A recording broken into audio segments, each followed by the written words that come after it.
Nako, babala sa mga laging kulang sa tulog dyan. Alam nyo ba na may masamang epekto pala sa katawan ang madalas na pagpupuyat o sleep deprivation? Ano nga ba ang negatibong epekto nito sa ating mga katawan?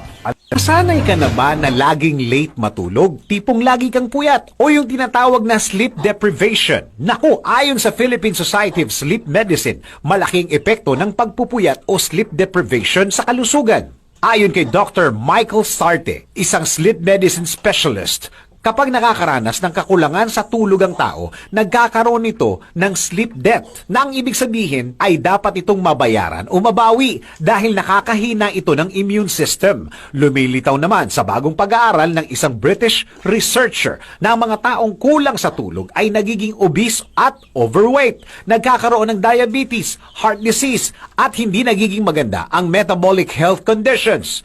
Ang kulang sa tulog ay nakakaapekto rin sa mood na nagre-resulta sa pagiging iritable at malungkutin. Kaya payo ng eksperto, maging tuloy-tuloy ang pagtulog. Iwasang gumamit ng gadgets bago matulog. Magkaroon ng komportabling tulugan at malamig na kapaligiran. Iwasang uminom ng kape sa gabi. Iwasang matulog sa hapon. At iwasang uminom ng alak dahil pinaiikli nito ang deep sleep na importante sa memory at rest ng brain.